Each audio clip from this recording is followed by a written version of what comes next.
लोगों के पास आवाज जा रही है?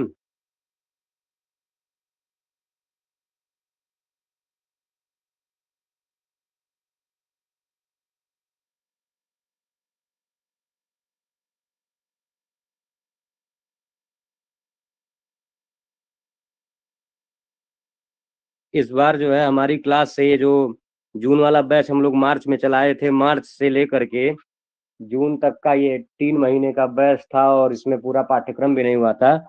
इस बैच से लगभग जो है इस बार अभी तक जो है 14 लोग जेआरएफ उत्तीर्ण किए हैं। 14 लोग जो है जेआरएफ केवल उत्तीर्ण किए हैं और लगभग 40+ लोग, लगभग 40 से ज्यादा लोग नेट क्वालिफाई हुए हैं।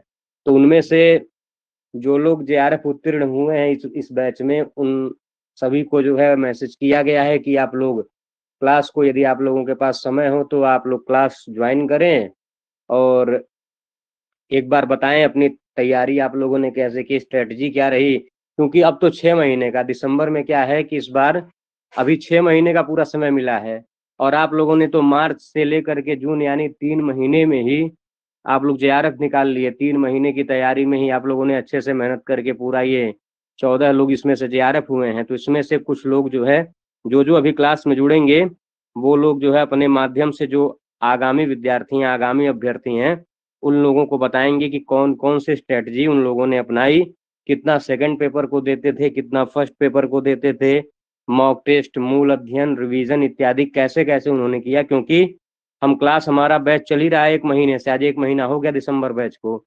तो लोगों का सबसे ज्यादा यही प्रश्न है कि भैया समझ में नहीं आ रहा है कि तैयारी कैसे करें, सेल्फ स्टडी कितना करें और रिवीजन कैसे करें, टेस्ट वाली चीजों को कैसे कंप्लीट करें, फिर साथ में फर्स्ट पेपर। ऐसी तमाम समस्याएं हैं। क्लास रेगुलर लेते ही रहते हैं तो हम तो बताते ही रहते हैं कुछ ना कुछ, लेकिन जी जब ये 14 लोग अपना अपना तरीका बताएंगे तो आप लोगों को ही आगे चल के आसानी होगी। क्योंकि जिसने अभी रिसेंट में मेहनत किया है, जिसने 2-3 महीना अपना पूरा समय दिया है, और ऐसे ऐसे भी लोग हैं कि जो अपना पूरा काम करते हुए जेआरएफ निकाल लिए हैं। केवल ऐसे भी लोग हैं जो केवल पढ़ रहे थे और ऐसे भी लोग हैं कि जिनके ऊपर घर की जिम्मेदारी, परिवार की जिम्मेदारी, सारी चीजें थी, फिर भी उन्होंने जो है मेहनत करके जेआरएफ की परीक्षा को अच्छे नंबर उत्तीर्ण किया है। ठीक है ना? तो इसी प्रक्रम में शुरू करेंगे। देखिए हम देखते हैं कौन कौन लोग जुड़े हैं। जैसे करुणा जी जुड़ी हैं, इनका जेआरएफ हुआ है। सोनिया दीदी हैं, इनका जो है जेआरएफ 113 क्वेश्चन इनका सही है, लेकिन एज लिमिट क्रॉस होने के कारण इनका नेट है। और उसके बाद तिलोन सरकार जी हैं, अभी देखते हैं, शुरू करते हैं एक साइड से। तो सोनिया दीदी अगर आपके पास आवाज जा रही हो तो आप शुरू करिए ना। आप आगामी जितने भी लोग दिसंबर वाली परीक्षा में नेट या जेआरएफ होना चाहते हैं, उनको थोड़ा अपनी तैयारी का तरीका बताइए। आपने कैसे तैयारी की, क्या क्या जो है आपकी स्ट्रेटजी रही, सारी चीजें थोड़ा बता दीजिए। सभी को नमस्ते। मैं काफी समय से यहाँ दिल्ली एडमिनिस्ट्रेशन में टीचर हूँ 2004 से, और मैंने पढ़ाई बंद कर दी थी का मतलब मेरी एमए हो गई थी 2004 में। और पढ़ाई 16 साल बाद मुझे फिर से मौका मिला, जब मेरे बच्चे थोड़े से बड़े हो गए पढ़ने के लिए, तो मैंने फिर से अपनी किताबें उठाई और फिर मैंने दोबारा से पढ़ाई शुरू की। 2020 के लास्ट में मैंने पढ़ाई फिर से शुरू की। तो शुरू में तो मैंने अपने खुद से ही अध्ययन किया, जितनी किताबें मैंने पढ़ी हुई थी एमए में, ग्रेजुएशन में, खुद से पढ़ाई की। फिर हम लोग अंकुर सर से जुड़े। अंकुर सर इतना बढ़िया पढ़ाते हैं, मतलब कोई शब्द नहीं है। उन्होंने मूल से जितने भी पढ़ाया। मैं क्या करती थी कि अंकुर सर की जो क्लास होती थी, क्योंकि मैं खुद टीचर हूँ तो मुझे कई बार समय नहीं भी मिलता था, तो मैं उनकी रिकॉर्डिंग्स को सुन लेती थी। और मेरी आदत है, जो भी मैं याद करती हूँ तो मैं लिखती हूँ उसे। तो जब भी मुझे समय मिला, सुबह, दोपहर को, शाम को, रात को, तो मैं जितना भी मैं सुनती थी उसको मैं लिख लेती थी, खुद से ही लिख लेती थी। मूल को कई कई बार पढ़ती थी। और संस्कृत की तो मैंने ऐसे ही तैयारी की कि मूल पढ़ा, खुद से लिखा। लास्ट जब रिवीजन टाइम होता था, क्योंकि सर की रिवीजन क्लासेस भी चलती हैं, तो उस वो रिवीजन क्लास एकदम बहुत बढ़िया होती है कि वहां पर सर शॉर्ट नोट्स से करवाते हैं। तो उस शॉर्ट नोट्स में सब कवर हो जाता है। अगर सर के शॉर्ट नोट्स भी कोई कर ले तो मुझे लगता है शॉर्ट नोट्स में नेट निकलना बहुत आसान है, क्योंकि इस बार का पूरा जब मैं पेपर देकर आई तो मैंने सर को कॉल किया कि सर पूरा पेपर शॉर्ट नोट से आया हुआ था। यानी और जबकि मैं 85 मेरा संस्कृत में ठीक हुआ है, फिर भी मेरे जो 4-5 क्वेश्चन मेरे को आते हुए मेरे गलत हो गए। यानी मेरा 90 आराम से हो सकता था अगर मैं और अच्छे से ध्यान देती तो। फिर भी ठीक है, जितना हो गया बहुत अच्छा हो गया। ये और बताइए कि फर्स्ट पेपर, आप हाँ सेकंड पेपर के लिए कितना समय देती थी पूरे दिन में? सेकंड पेपर के लिए सर सर मैं जल्दी उठती हूँ, मतलब मुझे सुबह जल्दी उठना ही अच्छा लगता है और 6:30 बजे मुझे स्कूल के लिए निकलना होता है और 5 बजे 5:30 बजे मुझे किचन संभालनी होती है। तो मैं 4:30 5 पौने 5 उठकर पहले एक जो मैंने रात को पढ़ा होता था मैं उसको पढ़ती थी, फिर किचन में मैं काम कर रही हूँ और मेरी वो आपकी रिकॉर्डिंग चल रही है, मैं उसमें सुन रही होती थी। फिर कोशिश मेरी ये होती थी कि मेरा ड्राइविंग के टाइम पे भी मैं आपकी रिकॉर्डिंग सुनती रहूं। जब मुझे समय मिलता था मैंने आपकी रिकॉर्डिंग्स को सुना है। जब जहां मुझे जितने मिनट बचे मेरी सब कामों से, मैंने उतने में आपको आपकी रिकॉर्डिंग्स को सुना है। मेरे बच्चों को भी लगता था मम्मा पूरे दिन क्या करती रहती हैं। लेकिन जब अब रिजल्ट आया तो बच्चे भी, परिवार भी, इन सभी का सपोर्ट भी रहा मुझे, बिना इनके सपोर्ट के नहीं हो सकता था। मेरी बेटी 11th में है, उसकी खुद की पढ़ाई है, सब कुछ चलते हुए पढ़ाई हुई। फर्स्ट पेपर के लिए भी मैं मेन जो मैंने कुमार भरत की वीडियोस बहुत देखी, लास्ट में मैंने प्रीति मैम की वीडियोस देखी, सब यूट्यूब पर है, सब फ्री है, आप सभी देख सकते हैं। और उसमें भी मैंने नोट्स बनाए। मेरी एक ये आदत थी कि मैं जो पढ़ती थी मैं उसे लिखती थी। मुझे शुरू से ही, बचपन से ही, जब से मैं ग्रेजुएशन कर रही थी तब से मुझे लिखने की आदत है कि जो मैं पढ़ती हूँ उसे मैं लिखती हूँ, तो वो चीज ज्यादा समय तक याद रह जाती है। फिर उसके बाद लास्ट में सर ने ही बोला था कि आप PYQs लगाइए, तो लास्ट में मैं टेक्स्ट बुक ऐप पर केवल PYQ लगाए, मैंने कुछ नहीं किया फर्स्ट पेपर के लिए। सेकंड पेपर के लिए सर के टेस्ट हैं, बहुत बढ़िया टेस्ट है, और सर की जो तैयारी है ना वो लेवल बहुत ऊंचे वाला है। इतने लेवल का पेपर कभी कभी, जैसे पिछला जो पेपर था वो पिछले से पिछला वो हाई लेवल का था, उसमें मेरा एक क्वेश्चन से रह गया था नेट। लेकिन सर की जो तैयारी है, अगर कोई सीरियसली यहाँ से तैयारी कर लेता है तो JRF निकालना कठिन नहीं है, आसान है। पढ़ना पड़ता है, ठीक है, कम से कम भी 7 से 8 घंटे अगर JRF निकालना है तो 7 से 8 घंटे लगना पड़ेगा, मेहनत करनी पड़ेगी। अगर क्योंकि मैं वर्किंग हूँ, साथ में फैमिली है, बच्चे हैं, तब भी मैं कोशिश करके निकालती थी समय। तो अगर केवल आप लोग पढ़ाई कर रहे हैं तो समय ही समय है, फिर तो पढ़िए ही पढ़िए। लेकिन इस बीच में मैंने मतलब कोई परिवार का फंक्शन है तो बस मैं नाम करने के लिए वहां पर जाती थी, बाकी मेरा समय पढ़ने के लिए ही जाता था। बस बाकी जी सभी को जी। शुभकामना, अच्छा होगा सभी का।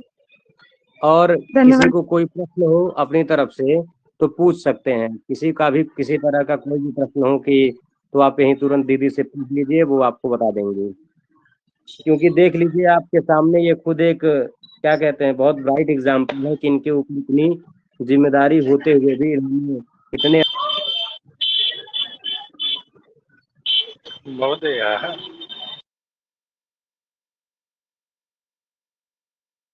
सेकंड पेपर में इन्होंने इतना अच्छा मार्क जो है कलेक्ट किया, उसके बाद फर्स्ट पेपर में भी तो 113 क्वेश्चन दीदी का सही हुआ है। और जिसमें से सुबह 6 बजे से लेकर के शाम तक जो है पूरा जो है इनका बिजी शेड्यूल होते हुए भी इन्होंने हर एक टाइम को जो है हर एक समय का सदुपयोग करते हुए इन्होंने वो चीज जो मतलब अभी हम लोगों के पास तो हम लोग तो अभी क्या कह सकते हैं, हम लोग तो अभी अपने पढ़ाई पीरियड में ही, हमको पढ़ने के अलावा कोई और कार्य नहीं है। लेकिन इनके पास इतना कार्य होने के बावजूद अगर ये कर सकती हैं तो हम लोग भी बड़े आराम से ये सारी चीजें कर सकते हैं, ठीक है ना। कुमार भरत सर शायद हिंदी मीडियम या इंग्लिश मीडियम, देखिए मीडियम का माध्यम जो होता है वो अपना अपना होता है। अगर आपको फर्स्ट पेपर इंग्लिश में समझ में आता है तो आप इंग्लिश वाले अध्यापक से पढ़िए, अगर हिंदी में समझ में आता है तो हिंदी वाले अध्यापक से पढ़िए। पर क्या होना चाहिए कि जब पढ़िए तो सीरियसली पढ़िए, ऐसा पढ़िए कि जो चीजें आप पढ़ रहे हैं वो आपको लगना चाहिए अंदर से कि टॉपिक में क्या चीजें बताई जा रही है मैं समझ पा रहा हूँ कि केवल वीडियो देख करके टाइम पास हो रहा है, या फिर ये समझा नहीं पा रहे हैं कि मैं समझ नहीं पा रहा हूँ।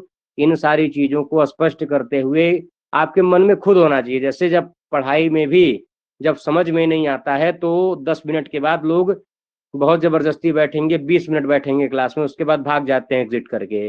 तो जब वही पढ़ाई आपको समझ में आने लगती है, वही कॉन्सेप्ट आपको समझ में आने लगता है, तो आपका 1 घंटा, 1.5 घंटा, 2 घंटा, यहाँ तक कि 3 घंटे कैसे बीत जाते हैं आपको पता नहीं चलता है। और धीरे धीरे इंटरेस्ट आपका, रुचि बढ़ता जाएगा, और आप सोचेंगे कि चलो एक पैराग्राफ और खत्म करके सोते हैं, एक चीज और सीख करके सोते हैं। तो सबसे बड़ी बात यही होती है कि आप जब पढ़ने बैठिए तो अपना पूरा दिमाग जो है इतना कंसंट्रेट होना चाहिए, इतना एकाग्र होना चाहिए कि आपको जो है उसके अलावा अन्य कोई चीज ध्यान में ना आए। नहीं समझ में आ रहा है, जैसे मान लीजिए कोई भी विषय आपको नहीं समझ में आ रहा है, तो आजकल सबके पास गूगल है। पहले एक सामान्य जानकारी गूगल से ले लीजिए। सांख्य कारिका आपने कभी नहीं पढ़ी है, आप कभी दर्शन के विद्यार्थी नहीं रहे हैं, सांख्य कारिका का पहला मंगलाचरण आपको अर्थ सहित कोई बता रहा है, सुन तो रहे हैं लेकिन समझ में नहीं आ रहा है कि इसका मतलब क्या है। तो एक बार सांख्य दर्शन गूगल पे डाल दीजिए, हिंदी में सांख्य दर्शन होता क्या है, थोड़ी बहुत एक सामान्य जानकारी जब मिलेगी। इसीलिए हमेशा सामान्य जानकारी से जब विशेष जानकारी की तरफ जाएंगे, तभी आपको जो है सीखने की जो एक अंदर से इच्छा होती है तभी आती है। एकदम टॉपिक में घुसते ही आपको सबसे कठिन चीज का दर्शन करवा दिया जाए तो आप फिर आपकी रुचि ही नहीं बढ़ेगी, आप छोड़ देंगे उस चीज को। तो इसीलिए कोई भी विषय हो, चाहे संस्कृत का चाहे फर्स्ट पेपर का, अगर आपको ऐसा लगता है कि हम व्याकरण के विद्यार्थी हैं, साहित्य उतना नहीं आता है, साहित्य के विद्यार्थी हैं, व्याकरण उतना नहीं आता है, या फिर ज्योतिष के विद्यार्थी हैं, हमको दर्शन उतना नहीं आता है, तो जब नहीं आता है था तब नहीं आता था, लेकिन अभी आपके पाठ्यक्रम में आपको पढ़ना ही पड़ेगा। इसलिए सबका कॉन्सेप्ट फटाफट जो है कहीं ना कहीं से आप पहले पढ़ लिया करिए, भूमिका जैसे होता है, और उस भूमिका को पढ़ लेंगे तो आपको बहुत सारी चीजें, क्योंकि भूमिका में क्या होता है, संक्षिप्त सार होता है हर चीजों का। अब जब संक्षिप्त सार आपके मन में बैठ जाएगा कि इस पूरे सांख्य दर्शन में प्रकृति पुरुष ही घूम फिर के रहेंगे, 25 तत्व प्रकृति पुरुष रहेंगे, तो आपको आधी चीजें वहीं क्लियर हो जाएंगी। फिर आप कारिका भाग को पढ़ते पढ़ते पढ़ते पढ़ते सारी चीजें समझ सकते हैं। तो ये आपको जो है क्या करना चाहिए, ये प्रक्रम आप लोगों को अपनाया है। समझ में आ गया ना? राहुल मिश्रा जी कह रहे हैं भैया प्रणाम, मैं गुरु जी के साथ एक जगह गया हूँ, सब अचानक बना है इसलिए सही से नहीं जुड़ पा रहा था, माफ करें। ठीक है ठीक है मिश्रा जी, अगर आपके पास समय हो तो आप भी जो है अपना बताइए कि आप जो है किस तरह की तैयारी किए और कैसे कैसे आपने सारी चीजें मैनेज करते हुए, और यहाँ तक ये जो जेआरएफ आपने प्राप्त किया है उसमें क्या क्या सहयोग रहा, कहाँ कहाँ से मिला और कैसे आपने तैयारी की। अगर आप कहीं, हाँ अभी माइक ऑन करके बोल सकते हैं, बिल्कुल माइक ऑन करके बोल दीजिए ताकि हमारी जो भाई बहन जो दिसंबर की परीक्षा देना चाहते हैं उनको एक अच्छा गाइडेंस मिले। नमस्ते सर मैं जी, सभी को मैं एक चीज और कहना सर जी चाहूंगी, मैं एक बार सोमवार डिस्टर्ब कर रही हूँ। हाँ हाँ सोनिया जी बताइए। हाँ, मैं सभी को एक बात और बताना चाहूंगी कि मैं अंकुर सर को बहुत बहुत धन्यवाद कहना चाहती हूँ कि अंकुर सर ने जब भी मेरी कोई क्वेरी हुई, जब भी मुझे कोई क्वेश्चन हुआ पढ़ते हुए, मैं सर को साथ साथ व्हाट्सएप कर देती थी। तो मुझे साथ की साथ, यानी मैं 11 बजे कर रही हूँ, अगर सर जाग रहे हैं तो सर मुझे रिप्लाई कर देते थे, नहीं तो अगले दिन मेरे पास उस क्वेरी का, उस क्वेश्चन का आंसर आ जाता था। तो ऐसा कभी भी नहीं हुआ कि कोई मेरा डाउट रहा हो कि मैं पढ़ रही हूँ और कोई डाउट है, ऐसा कभी भी नहीं रहा। सर को मुझे लगता है कि सर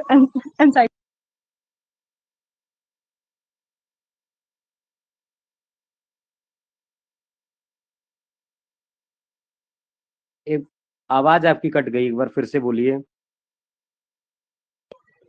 लास्ट में तो ये हो गया था कि जब 2-3 दिन बच रहे थे, तो जबकि सर अपने गांव गए हुए थे और मैं सर को कॉल करती थी कि सर मेरे को यहाँ पर डाउट आ रहा है, तो सर साथ साथ मुझे आंसर कर देते थे। यानी सर को ये नहीं होता था कि किताब खोलनी है, सर बता रहे हैं, देख रहे हैं, कल बताएंगे, ऐसा कभी नहीं हुआ। पूछा क्वेश्चन, साथ साथ आंसर आ रहा है, चाहे वो यज्ञ से हो, चाहे वो दर्शन का हो, चाहे वो बौद्ध दर्शन हो, चाहे जैन दर्शन हो, चाहे अभिलेख हो, कहीं का क्वेश्चन हो, रिप्लाई साथ साथ आ जाता था। तो एक वो बहुत ही अच्छा रहा कि आपके जब डाउट्स क्लियर हो जाते हैं ना, तो पढ़ने में भी मजा आता है कि आपको डाउट ही नहीं रहा, ठीक है वो क्वेश्चन था आपका, हो गया सॉल्व। नहीं तो बहुत जगह ये भी होता है कि आप डाउट क्वेश्चन पूछ रहे हैं, आपको आंसर नहीं मिल रहा, 7 दिन तक भी नहीं मिल रहा, 8 दिन तक भी नहीं मिल रहा। तो सर की ये बहुत बड़ी क्वालिटी है। तो अधिक से अधिक मैं तो यही कहूंगी कि जितने लोग जुड़ेंगे, नेट निकलना बहुत ही आसान है, जेआरएफ भी आसानी से हो जाएगा। बस धन्यवाद, इतना ही कहूंगी। बहुत बहुत धन्यवाद सोनिया जी आपको। और आपका देखिए क्या है कि इसमें पूरा परिश्रम आपको हमको दिखाई दिया है कि आपने कितना, देखिए आप जब भी व्हाट्सएप करते थे, आपके जितने भी प्रश्न रहते थे वे सारे प्रश्न जो है बहुत ही उपयोगी और परीक्षा की दृष्टि से बहुत इंपॉर्टेंट क्वेश्चन आपके अंदर जो है रुचि जागृत होती थी कि जो भी टॉपिक आप पूछती थी वो बहुत ही सीधे परीक्षा से रिलेवेंट रहता था। और उन सारी हाँ भैया चीजों को नमस्ते। हाँ हाँ बताइए मिश्रा जी। हाँ भैया नमस्ते। हाँ खुश रहिए। हाँ सभी लोगों को प्रणाम। भैया को बहुत बहुत धन्यवाद। आप जो है सबका एक बार सबका मार्गदर्शन करिए कि आपने जो है ये 3 महीने कैसे तैयारी की और आपका जो है परिश्रम कैसे रहा। और परिश्रम देखिए, परिश्रम का फल आप आज आपको मिल चुका है, तो इसलिए क्या करिए और भविष्य में आप और आगे जाएंगे, ये शुभकामनाएं आपके साथ हैं। और अभी जितने भाई बहन हैं जो दिसंबर की परीक्षा उत्तीर्ण करना चाहते हैं, जेआरएफ और नेट होना चाहते हैं, उनके लिए एक मार्गदर्शन बताइए। हाँ भैया पहले आपको बहुत बहुत धन्यवाद भैया, और बहुत बहुत नमस्कार आपको। आपके द्वारा कराए गए अभ्यास के द्वारा ही इस बार भैया सफल हो पाए। पिछले में 2 बार नेट पाया था, एक एक प्रश्न से 2 बार, दोनों बार रुक गए थे। और इस बार 10 प्रश्न अधिक आए कट ऑफ से, तो इसलिए मन एकदम प्रफुल्लित है। मैंने यही कला संकाय से ही बीएचयू से एमए किया था पिछले वर्ष, और उसी में भैया तैयारी कर रहा था मैं। और मूल से तो सारी पढ़ाई की थी और तैयारी भी बहुत अच्छे से किया था। पर मैं एग्ज़ाम जब दे रहा था तो 3 घंटों की जो समय होती है भैया, उसमें मैं सही से एग्ज़ाम कलेक्ट नहीं कर पा रहा था, जिसके वजह से भैया एग्ज़ाम चली जा रही थी हाथ से।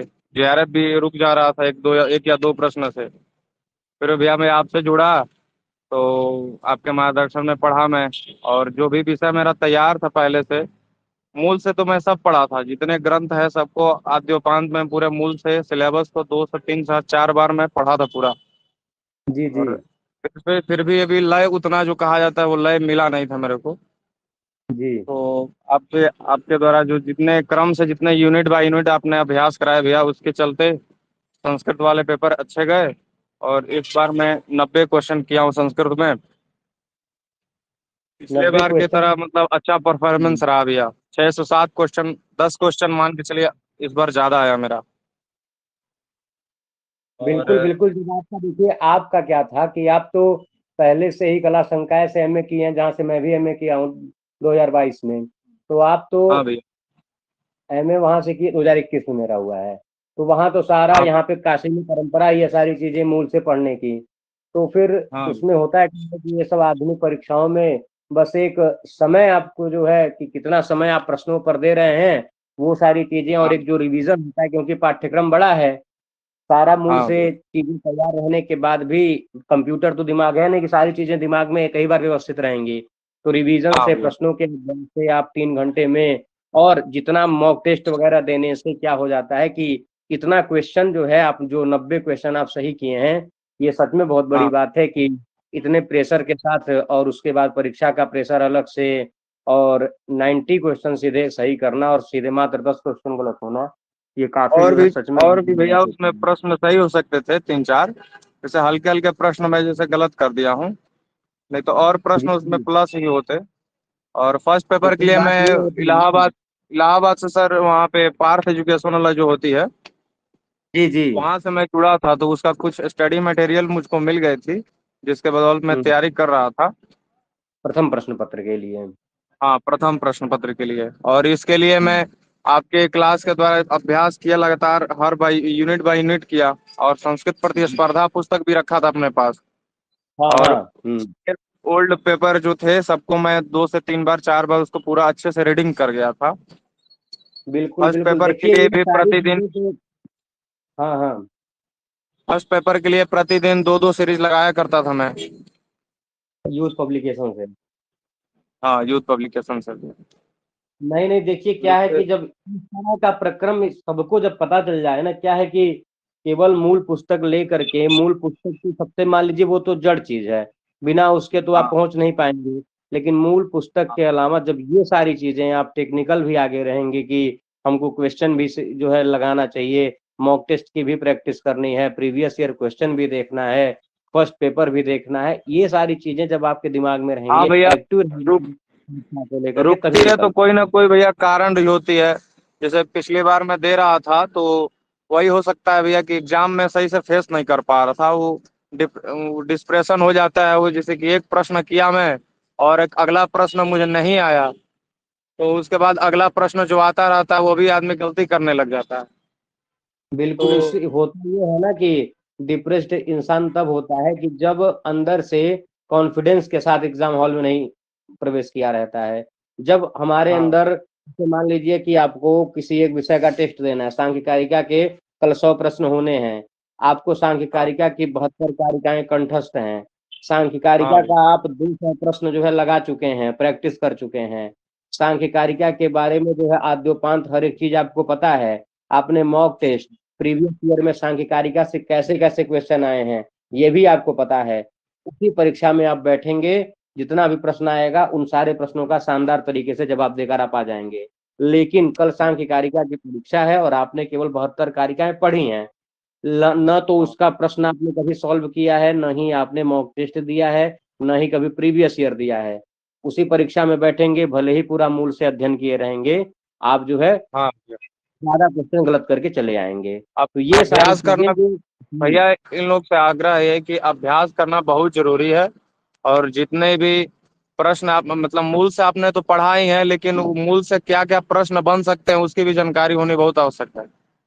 बिल्कुल बिल्कुल, इसीलिए और पढ़ाते टाइम मतलब मेरी आदत है कि मैं मूल पढ़ाते पढ़ाते अभिकथन कारण बता देता हूँ। कि जैसे आज हाँ सुबह ही निरुक्त पढ़ रहा था तो उस पे मूल पढ़ाते पढ़ाते देखिए यही आपका अभिकथन बनेगा, यही कारण बनेगा जो आजकल परीक्षाओं में पूछा जाता है। तो मूल पढ़ने से जब अभी से इन लोगों को ये तरीका पता रहेगा, जो भी लोग क्लास लेते हैं कि ये स्टेटमेंट है, ये रीजन है, ये अभिकथन, ये कारण, तो फिर अभिकथन कारण जैसे क्वेश्चंस को भी लोग आसानी से समझ जाएंगे, क्योंकि अभिकथन कारण तो मूल में से ही छांट करके बनाया जाता है। जब कोई दिशा हाँ निर्देश करेगा ही नहीं तो अभिकथन कारण बनता कैसे है, बनाया कैसे जाता है, तो फिर दिक्कत ही होती है सामने चल करके। और हम ये सारी चीजें जहां भी हमको किसी भी ग्रंथ में लगता है कि ये अभिकथन, ये कारण बन सकता है, तुरंत पढ़ाते टाइम 10 सेकंड का समय लेकर के बता देते हैं, तो ताकि जो है एक बार हाँ सुनने से दिमाग में ये चीजें व्यवस्थित हो जाती हैं। ठीक है ना? और किसी का कोई प्रश्न हो तो बताएं, पूछ सकते हैं। जो भी आप सभी के लिए ही ये क्लास आयोजित की गई है कि जो लोग, जिन लोगों की जो भी जिज्ञासा है कि तैयारी जो लोग कर रहे हैं या फिर करना शुरू कर दिए हैं, दिसंबर में होना चाहते हैं जेआरएफ, तो उन लोगों का जितना भी तरह का प्रश्न है वो लोग, आप सभी लोग प्रश्न कर सकते हैं। ठीक है ना? 14 लोग महोदय जेआरएफ में हैं। महोदय जी जी जी जी। महोदय हाँ नमस्ते बताइए। महोदय। नमस्ते नमस्ते। महोदय की मूल पुस्तक अगर ना हो, मूल पुस्तक जी अगर ना हो तो अध्ययन फिर कैसे मतलब अध्ययन करके, मतलब मूल पुस्तक ना हो तो आपके ये वीडियो के द्वारा, माध्यम के द्वारा, आपके शॉर्ट नोट के द्वारा भी नेट जेआरएफ संभव है, हो सकता है अगर मूल पुस्तक ना हो तो? जैसे मैं मूल पुस्तक ही पढ़ाता हूँ, अभी देखिए क्या है कि मैं सारी मूल पुस्तक का पीडीएफ में प्रदान करता हूँ। मेरा नोट्स जो है हम्म, परीक्षा के 1 महीने पहले जो है उन सारी चीजों पे जोड़ देता हूँ। मैं मूल ही पढ़ाता हूँ। ठीक है ना? मूल पुस्तक अगर नहीं है तो मूल पीडीएफ ले लीजिए, क्योंकि पुस्तक का ही प्रारूप पीडीएफ है। तो मूल पुस्तक यदि आपके पास नहीं है तो मूल पीडीएफ तो हम सारी चीजें देते ही देते रहते हैं। तो इसीलिए जो है हम्म। आप मूल से ही शुरू में अध्ययन करिए। जैसा मेरा, मैं पढ़ाता हूँ मूल से भी, भाष्य सहित सारी चीजें जहाँ भाष्य लगी हुई हैं, इसलिए मूल अध्ययन पे ज्यादा पहले फोकस करना चाहिए शुरू के 2-3 महीने 4 महीने, फिर जाकर के रिविजन वगैरह करें। सर हमारा प्रश्न ये है आचार्य जी कि को सत सत प्रणाम। पूछे हम। जी जी बताइए। हाँ जी आचार्य जी को सत सत प्रणाम। हाँ, खुश रहिए, बताइए। जी मैं सर एक जानकारी प्राप्त करना चाहता हूँ। इस बार 73 कोड से दिया था मैं एग्जाम, जी जी। तो उसमें AWS न लगाने की वजह से JRF रुक गया है। जी जी, कितना क्वेश्चन आपका हुआ था? हमारा 103 क्वेश्चन सही था। हाँ, तो ईडब्ल्यूएस की ही वजह से आपका नहीं हुआ, नहीं तो हो गया होता। जी जी। तो थोड़ा सा सर मार्गदर्शन प्राप्त करना चाहूंगा आपके द्वारा। जी, कितना आपका सेकंड तो पेपर में और फर्स्ट पेपर में कितना सही था? सेकंड पेपर में जो था, फर्स्ट में जी तो 22 सही था, जी 22 के समथिंग। और सेकंड पेपर में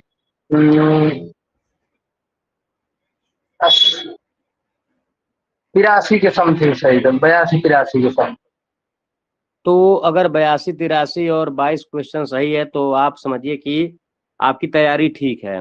73 कोड के लिए आपकी तैयारी ठीक है। बस आपको करना ये है कि जो भी तैयारी जिस तरह से आप किए हैं उस तैयारी को रोकिए मत, जी चलते रहिए, क्योंकि 103 तक पहुंचे हैं। तो दिसंबर में 100% उम्मीद है कि आप जेआरएफ हो जाएंगे। लेकिन क्योंकि तो आपका जो सर 73 मुझे कोई नंबर का, जी जी, मुझे कोई गाइडेंस नहीं है ना 73 के लिए। 73 के लिए जैसे क्या है कि 73 की परीक्षा जब मैं भी दिया था तो उसमें क्या है कि आपको हर विषयों का ज्ञान, एक जितनी भी चीजें उसमें दी गई हैं उनका आप एकत्रीकरण करके उनका अभ्यास बराबर करते रहिए। प्रीवियस ईयर क्वेश्चन पेपर को देखते रहिए कि दर्शन से किस तरह के प्रश्न बने हैं। उनके 73 कोड में सबसे बड़ी बात ये होती है ना, प्रीवियस ईयर प्रश्नों को आप जी लेकर के 3 4 साल के, और प्रश्नों के ही माध्यम से आप शास्त्र पढ़िए।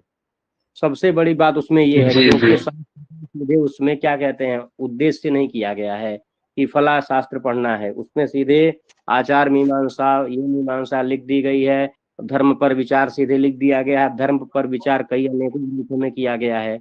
तो जी सबसे जी अच्छा तरीका है 73 कोड में जेआरएफ प्राप्त करने का कि प्रश्नों को एकत्र करके दर्शन के प्रश्न अलग करें, व्याकरण के अलग करें, साहित्य के अलग करें, धर्मशास्त्र के अलग करें, ज्योतिष के अलग करें। 5 विभाग प्रश्नों का कर लीजिए 4 5 साल के पेपर को उठा करके, और उन प्रश्नों के अनुसार आप शास्त्र का अध्ययन कर लें। जो जो प्रश्न जिस जिस शास्त्र से आए हैं, जिस जिस ग्रंथ से आए हैं, उन ग्रंथों का मूल अध्ययन कर डालिए। सबसे बड़ी बात यही होती है। समझ जी गए सर। ना? और जी, जी सर, और एक प्रश्न और था मेरा सर, यहाँ इसका कोई क्लासेस वगैरह नहीं चलते हैं क्या? पर देखिए समय का बड़ा अभाव रहता है। हमारा रिसर्च चलता है और सुबह शाम क्लास लेते हैं 25 कोड के लिए ही, तो इसलिए इसी को हम पूरा करवा दें, पूर्ण कर लें अच्छे तरीके से, तो यही मेरे लिए बहुत बड़ी बात है। तो समय का थोड़ा पता अभाव रहता है। हाँ, नंबर हमारा आप रख लीजिए, कभी भी कोई भी समस्या हो तो जी आप हमसे कभी भी संपर्क कर सकते हैं। लेकिन 73 कोड का कोई एक प्रक्रम हम नहीं चला रहे हैं कि उसकी तैयारी पूरा करवा रहे हैं। हम 25 कोड के लिए ही पूरा करवाते हैं पिछले 3 4 साल से। ठीक है ना? यही सर सबसे बड़ी समस्या है कि कोई 73 के लिए गाइड नहीं करता है। तो 73 के लिए आपको कभी भी कोई समस्या हो तो आप हमारे लिए हमारे पास फोन करके आप हमसे जो है, जब समय रहेगा तो हम जी आपको जब करेंगे। ठीक है ना? जी सर। जी। और सर इस बार हमारा एक जितने प्रश्न था। हाँ बताइए। सर जैसे फॉर एग्जांपल अगर हम सूक्त पढ़ रहे हैं कोई, तो जी आज लेक्चर अटेंड किया और तब सारे शब्द के अर्थ आप बता देते हैं उसके, जी फिर बाकी भी सिलेबस करना होता है, तो मतलब रिवीजन कैसे करें या कैसे करें कि वो दोबारा हम भूल ना जाएं, देखिए सूक्त का क्योंकि जो अर्थ सिलेबस है ना बहुत बड़ा वो, है। हाँ हाँ, तो उसके लिए क्या किया करिए, सुबह उठ करके पहले सूक्तों का वाचन किया करिए। वाचन करने से होगा क्या कि जब आप उसका बार बार वाचन की रहेंगे, हमेशा आपके नजर के सामने वो पड़ता रहेगा, तो पहले क्या होगा कि एक अर्थ जो है आपके दिमाग में चलने लगेगा कि यह जो है इंद्र की स्तुति में है, या बृहस्पति की स्तुति में, या शर्मा ने बोला, या फणी ने बोला। ये सारी चीजें आपके दिमाग में 10 दिन वाचन करने। देखिए क्या है कि सूक्तों को तैयार करने का सबसे अच्छा तरीका है वाचन प्रतिदिन किया करिए, और हर एक सूक्त का जो है बार बार वीडियोस देख लिया करिए। जैसे आज आपने अग्नि सूक्त देखा, आप अग्नि से लेकर पृथ्वी तक का वाचन कर डाली पूरा। कल जो है फिर एक 20 मिनट 25 मिनट समय निकाल करके वरुण सूक्त को देख लीजिए। सूक्त हमको भी नहीं तैयार होते थे, जब शुरू शुरू में हम पढ़ना शुरू किए थे तो सूक्त हम पढ़ डालते थे, अर्थ समझ में आ जाता था, लेकिन फिर भूल जाता था। फिर तीसरे चौथे दिन उसी इंद्र सूक्त का, उसी उषा सूक्त की कोई पंक्ति है, समझ में नहीं आ रही है कहाँ की है, किस सूक्त की है, लेकिन इतना उसका अभ्यास किए, पहले पूरा सूक्त याद कर डाले। याद करने के बाद इतना बार उस इंद्र सूक्त को 10 बार अर्थ देख लिए, फिर आज जो है किसी भी सूक्त की कोई भी पंक्ति हो जो पाठ्यक्रम में लगी हुई है, तुरंत अर्थ समझ में आ जाता है, ऋषि देवता छंद सब स्पष्ट हो जाता है, सायण भाष्य सहित। तो उसमें सबसे बड़ी बात है अभ्यास। जो डेली सबका अर्थ पढ़ने की जरूरत नहीं है, एक एक करके 2-2 करके पढ़ते रहिए कि आज अग्नि और इंद्र को कंप्लीट करेंगे अर्थ सहित, और वाचन सबका करेंगे। फिर आपको जिस दिन लगेगा कि कभी ऐसा कोई प्रश्न आया अग्नि या इंद्र से आप नहीं सॉल्व कर पाई, तो आपको लगेगा कि अग्नि इंद्र पढ़े थे भूल गए, फिर दोबारा पढ़ लीजिए। जितनी बार भूलिए उतनी बार वीडियोस देख लीजिए, सबसे अच्छा तरीका यही है। परेशान न हो करके कि हमको बार बार पढ़ते हैं नहीं याद होता है, वो नहीं याद होगा। एक बार पढ़ने से याद हो जाता तब तो फिर एक ही बार हम पढ़ डालते, एक ही बार पढ़ा डालते, बात खत्म हो जाती। लेकिन उसका अभ्यास करना पड़ेगा। अभ्यास करते करते ही धीरे धीरे वो चीजें हमेशा के लिए फिक्स होंगी। हमेशा के लिए फिक्स मतलब कुछ दिन तक आपके दिमाग में रहेगा वो सारी चीजें। भूलने वाली वो चीज है और हमेशा भूलेगी, ये जान लीजिए। सबसे अच्छी आदत है उसकी, जैसे ही भूले कोई भी चीज, जैसे ही आपको लगे कि हम भूल रहे हैं, वैसे ही तुरंत उसका वीडियो ऑन करके देख लिया करिए। यही हम करते थे और यही हम जो है बताते भी हैं। जो भी चीज लगे कि आज अरे शिशुपाल वधम से हमारा प्रश्न आज गलत हुआ, हम पूरा पढ़े थे, कैसे जो है हम भूल गए क्या इसको, 2 घंटा समय निकाल करके पहले वाचन कर डालिए 75 श्लोक का, और अर्थ, और उसके पास समय हो तो 1-2 दिन लेकर के पूरा शिशुपाल वधम पढ़ डालिए। छोड़ दीजिए उसको, फिर 15-20 दिन बाद लग रहा है कि शिशुपाल वधम फिर से कुछ भूल रहा है, कुछ गलत हो रहा है, फिर पढ़ डालिए। यही करना पड़ेगा आपको। Okay sir, thank you. नमस्ते सर जी, मेरा एक प्रश्न था सोनिया दीदी से। जी जी बताइए। हाँ दीदी, आपके पास मेरा एक प्रश्न था। पहले मैं बोल रही थी कि मेरा हिंदी बहुत दिक्कत होता है बोलने में, तो अगर कोई शब्द गलत बोल दिया तो क्षमा कर देना। तो क्या है, आपने जो बोला सोनिया दीदी के आप मूल पढ़ते थे, मूल को आप पूरा कंप्लीट करते थे, तो टेक्स्ट जो हम पढ़े तो टेक्स्ट तो बहुत लेंदी होती है ना, तो दर्शन का देखे या व्याकरण का या काव्य शास्त्र का जो भी हो, तो उस मूल को हम टाइम लिमिट में कैसे ला सकते हैं? तो अगर हम दर्शन को पाठ को पकड़ ले, क्या तर्क संग्रह पकड़ ले, तो उसको हम पढ़ रहे हैं तो वो थोड़ा लेंदी हो जाती है। तो उस बात में मैं क्या करूं उस वक्त? तो उसको थोड़ा करके तो पढ़ लिया तो फिर भूल भी जाती हूँ, कंप्लीट भी नहीं होती है। तो कृपया आप ये मार्गदर्शन करिए दीदी। हाँ जी, मूल से ना, जैसे सांख्य कारिका मैंने मूल से पढ़ा, तो मैंने आपको बताया कि मेरी आदत है लिखने की, तो मैंने वो कारिका लिख ली। वो मतलब एक कारिका का पार्ट मैंने लिख लिया उसको। और उसके बाद जैसे सर क्या कहते हैं कि प्रतिदिन पढ़ना है, यानी अब सांख्य कारिका एक बार पढ़ लिया तो अब अगले दिन जब मुझे मान लीजिए स्कूल में समय मिल रहा है या कहीं पर भी, आपको कहीं पर भी समय मिल रहा है, आप एक बार कोशिश कीजिए आंख बंद करके या कैसे भी करके कि आपने क्या क्या लिखा था और क्या क्या पढ़ा था। आपको जितना याद आ जाता है बहुत अच्छी बात है, नहीं आता तो आपके पास वो जो आपने लिखा है, आप मूल पुस्तक पर बेशक मत जाइए, लेकिन जो आपने लिखा था उसको एक बार देख लीजिए, फिर से वो याद आ जाएगा। अभी सर सूक्त की बात कर रहे थे, तो मैंने सूक्त में इतनी मेहनत की थी, प्रतिदिन मैं सूक्त प्रतिदिन पढ़ती थी सायन भाष्य सहित, और क्वेश्चन नहीं आया उससे, लेकिन अभी भी आंख बंद करके मुझे याद है हाँ कहाँ पर कौन सा सूक्त का कौन सा मंत्र है, क्योंकि वो इतना पढ़ा ना तो वो सब याद रह जाता है। ऐसा नहीं है तर्क संग्रह को मैं पुस्तक बंद करके पूरी याद है, मतलब ऐसा वाला उतनी बार पढ़ लिया, कई बार पढ़ लिया उसको, तो बस पढ़ते रहना है और कुछ भी नहीं, केवल पढ़ना है। और जब भी फुर्सत मिले तो उसको स्मरण कर लेना चाहिए। जब समय मिले अपनी किताब अपने पास रखो हैंडी, या जो आपका नोट्स आप जो लिख रहे हैं, जहाँ भी आप लिख रहे हैं उसको हैंडी रखो। मेरे तो घर में व्हाइट वॉश ड्यू था, तो मेरी तो दीवारें भी ऐसी हो रखी है कि मैंने वहां भी लिख कर छोड़ रखा है, जो मुझे लगता था अच्छा ये रिकॉल नहीं हो पा रहा तो वहीं पर लिख लिया। तो अभी जब व्हाइट वॉश होगी तो सब वो साफ होगा, नहीं तो किताब जिस कमरे में पढ़ती हूँ पूरा कमरे में कहीं पर महाभारत का कुछ लिखा है तो कहीं पर कुछ लिखा है, कहीं पर कुछ लिखा है। मेरा भी ऐसे होता है। हाँ, हो जाएगा। दीदी मेरा दूसरा बस प्रश्न ये, हाँ दीदी मेरा दूसरा प्रश्न ये था कि सर जो है तो सर पूरा मूल से पढ़ाता है, तो उसका वीडियो देख के समझ लेती हूँ कि ये ऐसा है ये ऐसा है, तो ठीक है। तो क्या है 2-3 वीडियो अगर देख लेती हूँ ना, उसके बाद बहुत टायर्डनेस आती है, तो मुझे मेरा मन बोल रहा है कि अभी और भी पढ़ना चाहिए, फिर अरेक मन बोल रहा है थोड़ा रेस्ट कर लूँ फिर बाद में कर लेंगे, जब थकान फिर वो लगे नहीं ना, होता है। हाँ जब संस्कृत से थकान लगे तो फर्स्ट हाँ पेपर उठा लो। जब लगे कि हाँ संस्कृत से थक गए तो फर्स्ट हाँ पेपर का मैथ्स के थोड़े सम कर लो, थोड़ी रीजनिंग कर लो। तो उसमें क्या हो जाता है, मैं भी जब थकती थी ना, मुझे लगता था कि अब चलो बहुत हो गया, अब थोड़ा सा कुछ और रिलैक्स चाहिए। तो रिलैक्स के टाइम पर मैं फर्स्ट पेपर उठाती थी कि अच्छा चलो इसको पढ़ लेते हैं, मैथ्स कर लेते हैं। मैथ्स करने में मुझे बहुत मजा आता था, तो कहीं जब मैं बिल्कुल थक गई हूँ तब मैं मैथ्स कर उठा लेती थी। तो जी उससे फिर जब फर्स्ट पेपर करोगे ना, जो थकावट के टाइम में, तो आपका टाइम भी यूटिलाइज हो जाएगा कि आपका टाइम भी वेस्ट नहीं गया और फर्स्ट पेपर भी चल जाएगा साथ साथ। ठीक है। अगर कोई टॉपिक को मेरा दिमाग में घुसने में थोड़ा दिक्कत हो रही है उस वक्त, तो मुझे दूसरा कोई टॉपिक को स्किप करना चाहिए, ये आप बोलते हैं, मैंने ये आप बोला तो नहीं, अभी, क्योंकि जो भी टॉपिक हम पढ़ रहे हैं।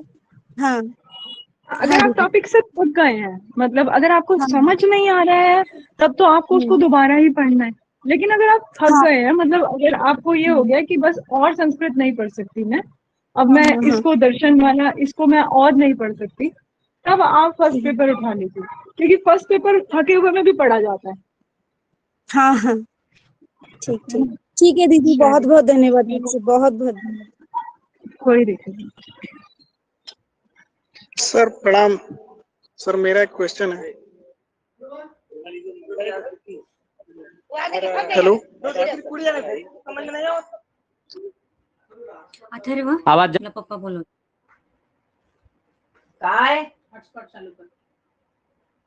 आवाज जा रही है? सचिन जी आपके पास आवाज जा रही है? सचिन कुमार चौधरी जी।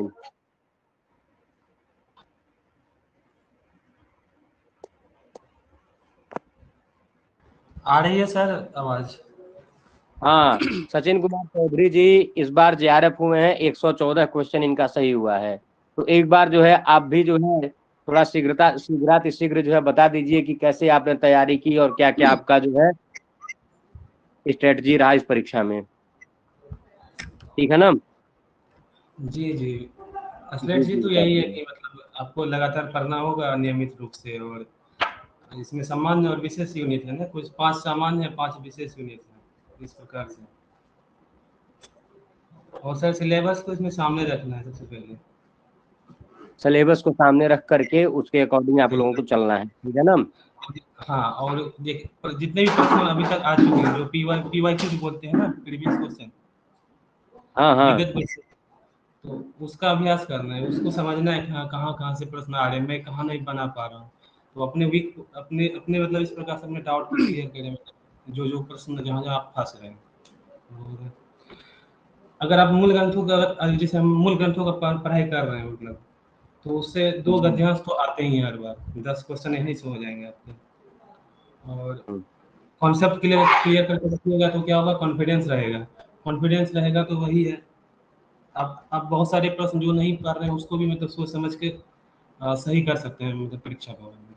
और आपके क्वेश्चन बहुत कोई जवाब नहीं, आपके प्रश्नों ने बहुत सहायता की है।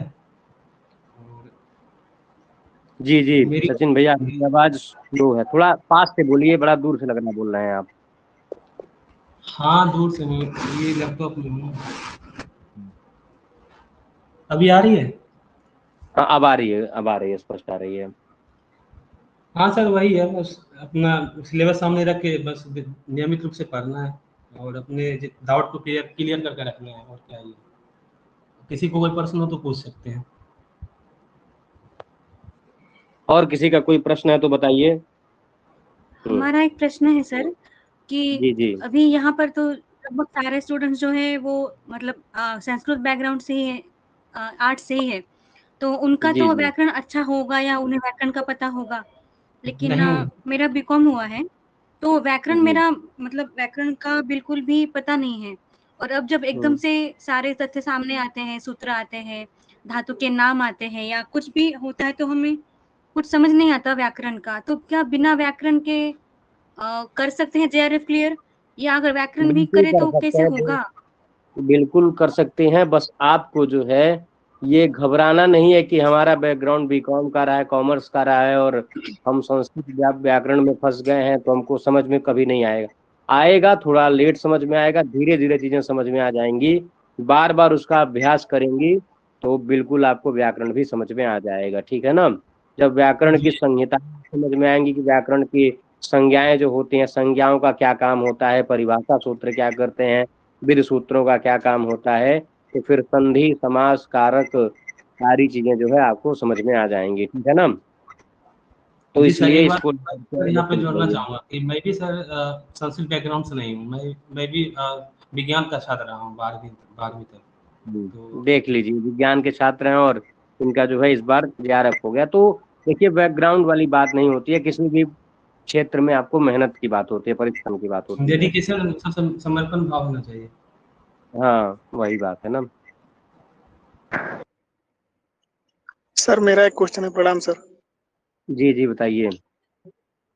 सर मेरा सर ना पैसेज की वजह से सर मेरा भी सर जेआरएफ सर नहीं हुआ सर।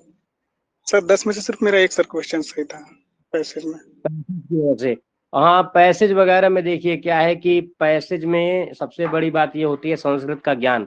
पैसेज इसीलिए परीक्षा में आता है ताकि ये पता रहे कि अभ्यर्थी जो है, अभ्यर्थी को संस्कृत की कितनी जानकारी है, ठीक है ना। तो जी सर। इसको देख करके होता है। और हम पिछले 2 बार से, पिछली बार एक पैसेज आया था जो पैसेज मैं अपनी क्लास में सॉल्व करवा चुका था, और इस बार सीधे मैं अपनी क्लास में जाकर के सबसे बोला था कि यहाँ से पैसेज आप लोग तैयार करना, यहीं से पैसेज आएगा।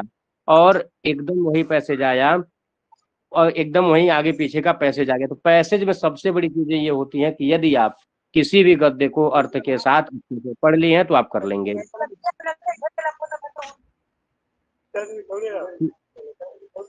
सर मतलब सर मेरा ये है कि सर, हाँ बोलिए, बोलिए, आवाज कट गई आपकी।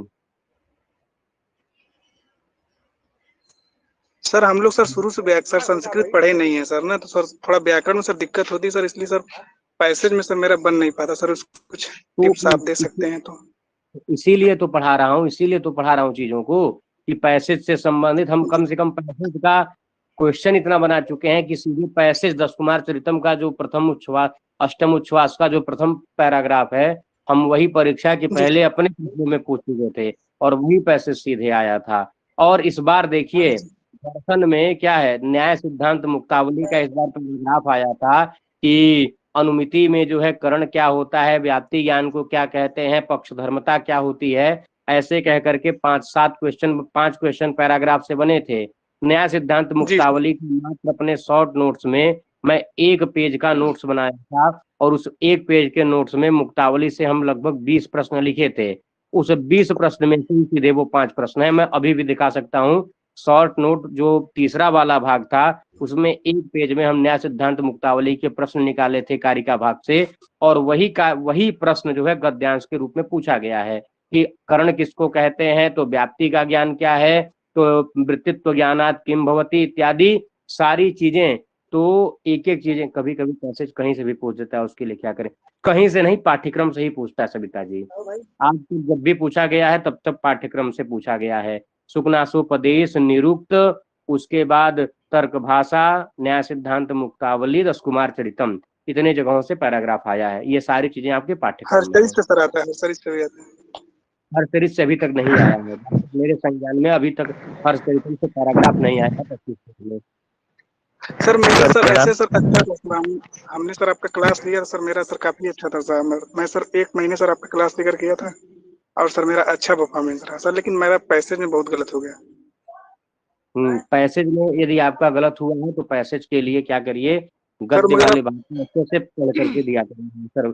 गद्यांश तो इतना आसान होता है कि गद्यांश को यदि आप पढ़ लेंगे, गद्यांश की सबसे खास बात यही होती है कि उसका प्रश्न आपको सूचना नहीं है, उसी गद्यांश में से एक उसका उत्तर होता है। तो लेकिन बहुत लोग कंफ्यूज हो जाते हैं क्योंकि प्रैक्टिस नहीं रहती है, इसलिए अभ्यास नहीं रहता है। सर मेरा सर वही कंफ्यूज सर, ऐसे सर मेरा लगभग 74 क्वेश्चन सर उसमें सही है, 90 में है सर। वो उसमें से सर मेरा 10 में एक क्वेश्चन पता नहीं कैसे तो तुक्का लग गया है। नहीं तो उसको ध्यान ध्यान से पढ़ के दीजिए, तो कहाँ कुछ कठिन बाकी था तो ही सर नहीं। आप जितना सर पढ़ाए थे नोट्स में सर, वो जो 2500 क्वेश्चन दिए थे, बाकी वो सब सर उसी में से सर सारा क्वेश्चन था। मुझे नहीं लगता हाँ सर कोई क्वेश्चन बाहर से था। जी।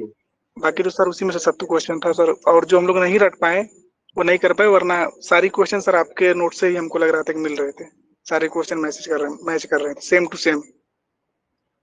ठीक है ठीक है, चलिए इस बार आप तैयारी करिए, पैसेज वाला जो आपको दिक्कत है उसको सॉल्व कर दिया जाएगा। पैसेज में प्रैक्टिस करने के लिए मैं बता दूं कैसे करना है, ठीक है ना। विशाल जी आपके पास थैंक यू आवाज सर, जा रही ठीक है है? सर। देखिए ज्यादा लंबी क्लास हो रही है, अभी जो है एक दो लोगों से और मार्गदर्शन लेकर के कैसे कैसे जो है आप इन लोगों ने तैयारी की, उसके बाद यहीं समाप्त करते हैं। और फिर विशाल जी आवाज जा रही है आपके पास?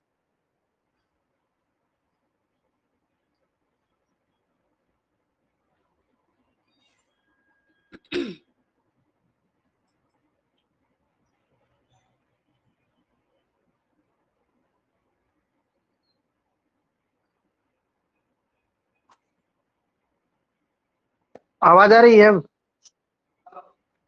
हाँ विशाल भाई आवाज आ रही है आपकी। जी जी सर, हाँ सबसे ये पहले तो मैं, बताइए जी जी, ये बताइए कि आप जेआरएफ हुए हैं और क्या क्या जो है आप इन 3-4 महीनों में, मतलब मार्च के बाद से अभी तक का जो है क्या क्या परिश्रम रहा और कैसे कैसे जो है आपने तैयारी की, एक बार शॉर्टकट में सबको बता दीजिए, क्योंकि ऑलरेडी 5-6 लोग बता चुके हैं। और आप भी बता दीजिए क्या क्या जो है आपने टेक्निक्स अपनाया, ठीक है ना। क्या क्या जो है आप किस तरह से कितना समय दिए प्रथम प्रश्न पत्र को, सेकंड प्रश्न पत्र को, क्या क्या जो है आपका एक तरीका रहा। सबसे पहले तो बहुत बहुत धन्यवाद जो है मैं अंकुर जी को देना चाहूंगा। और मेरा पिछले 2 बार से जो है जेआरएफ रुक जा रहा था किन्हीं कारणों से, कभी 2 क्वेश्चन से, कभी 3 क्वेश्चन से।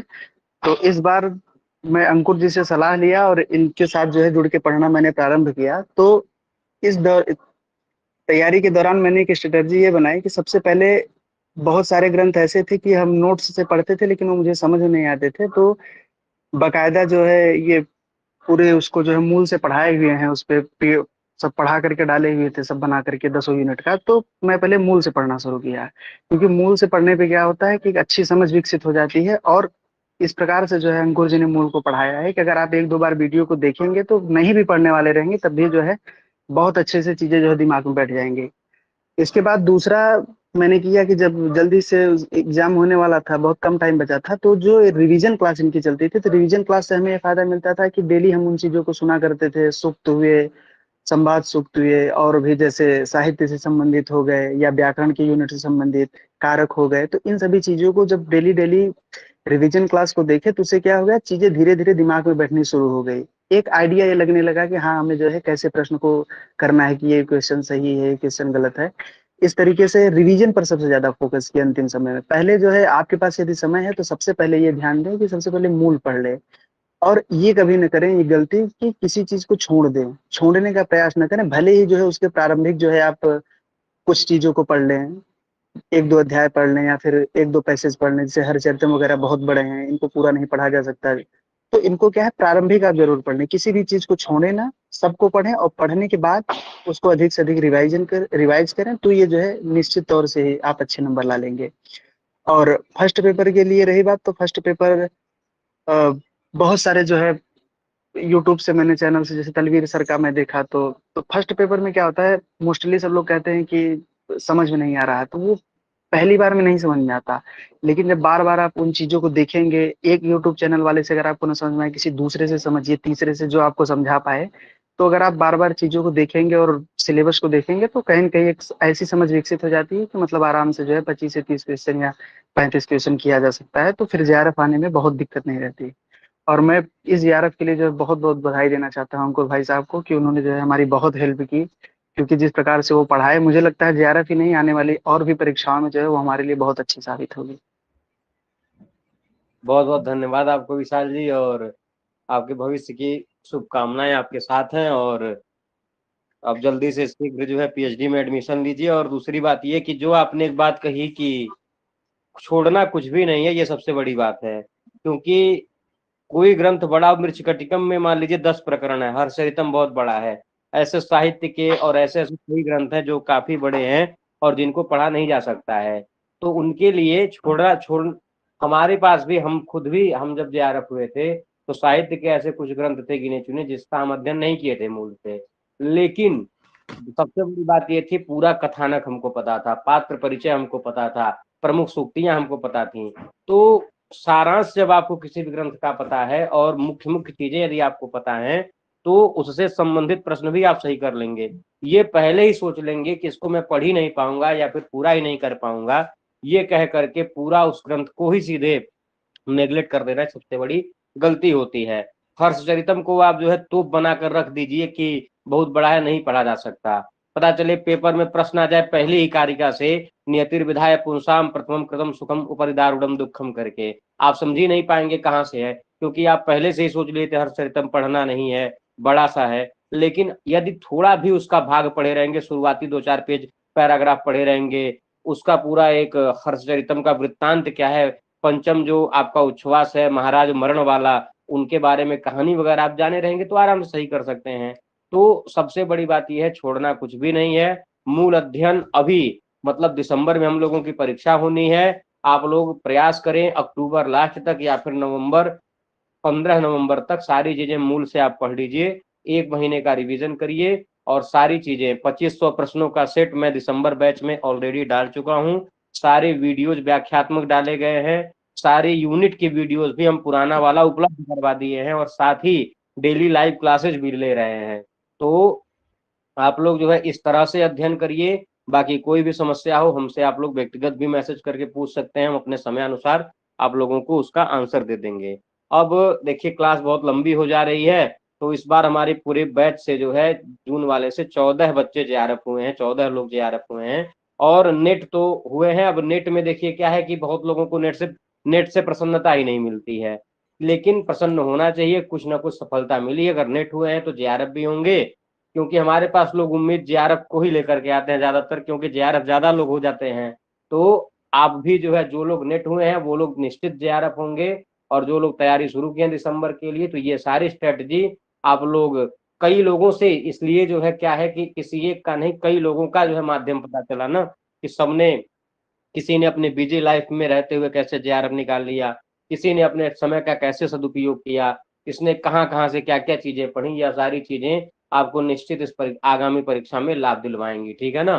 तो और भी किसी का कोई प्रश्न हो तो आप पूछ सकते हैं, और क्लास ज्यादा लंबी ना करते हुए यहीं पर जो है 1-2 क्वेश्चंस और आप लोगों का ले लेते हैं, इसको सर प्रणाम।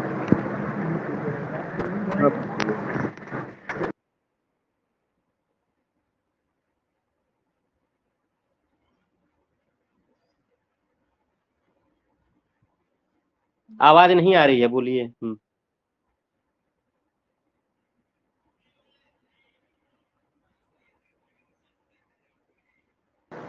हेलो। हाँ बोलिए। हाँ प्रणाम। सर 2 बार मैंने नेट की एग्जाम दी, दो बार नेट तो हो गया, लेकिन जेआरएफ से पिछली बार 3 क्वेश्चन से और इस बार 7 क्वेश्चन से रह गया। संस्कृत का तो सर अच्छा है, क्योंकि इस बार भी 80 क्वेश्चन सही हुए, लेकिन फर्स्ट पेपर में 15 ही क्वेश्चन हुआ। तो फर्स्ट पेपर जो है कई लोगों का जो है कम क्वेश्चन आया। फर्स्ट पेपर में देखिए क्या है कि परीक्षा के पहले क्वेश्चन की प्रैक्टिस अगर करेंगे आपको जो है उसमें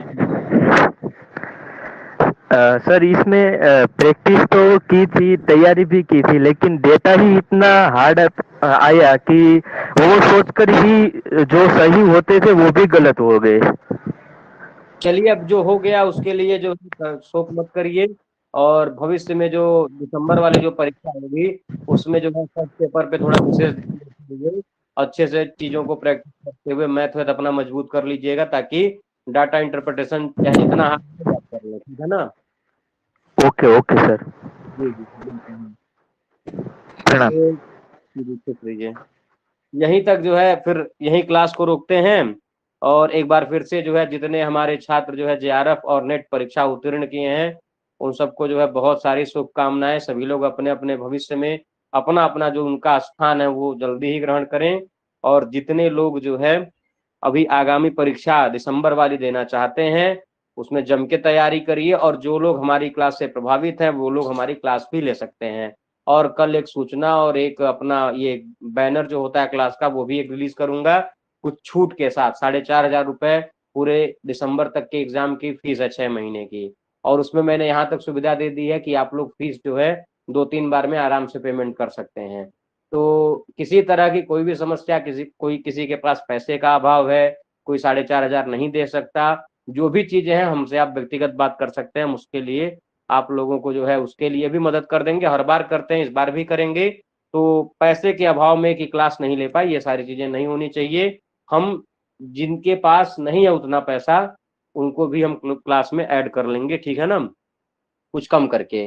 तो जिनकी जो भी समस्याएं होंगी बताइए। दिसंबर बैच के लिए जो भी लोग जुड़ना चाहेंगे कल हम ग्रुप में ये टेलीग्राम ग्रुप में मैसेज करेंगे, आप लोग जुड़ सकते हैं, ठीक है ना। सभी को धन्यवाद, सभी को शुभ रात्रि जी। सभी को क्लास में जुड़ने के लिए बहुत ज्यादा धन्यवाद। प्रणाम सभी को।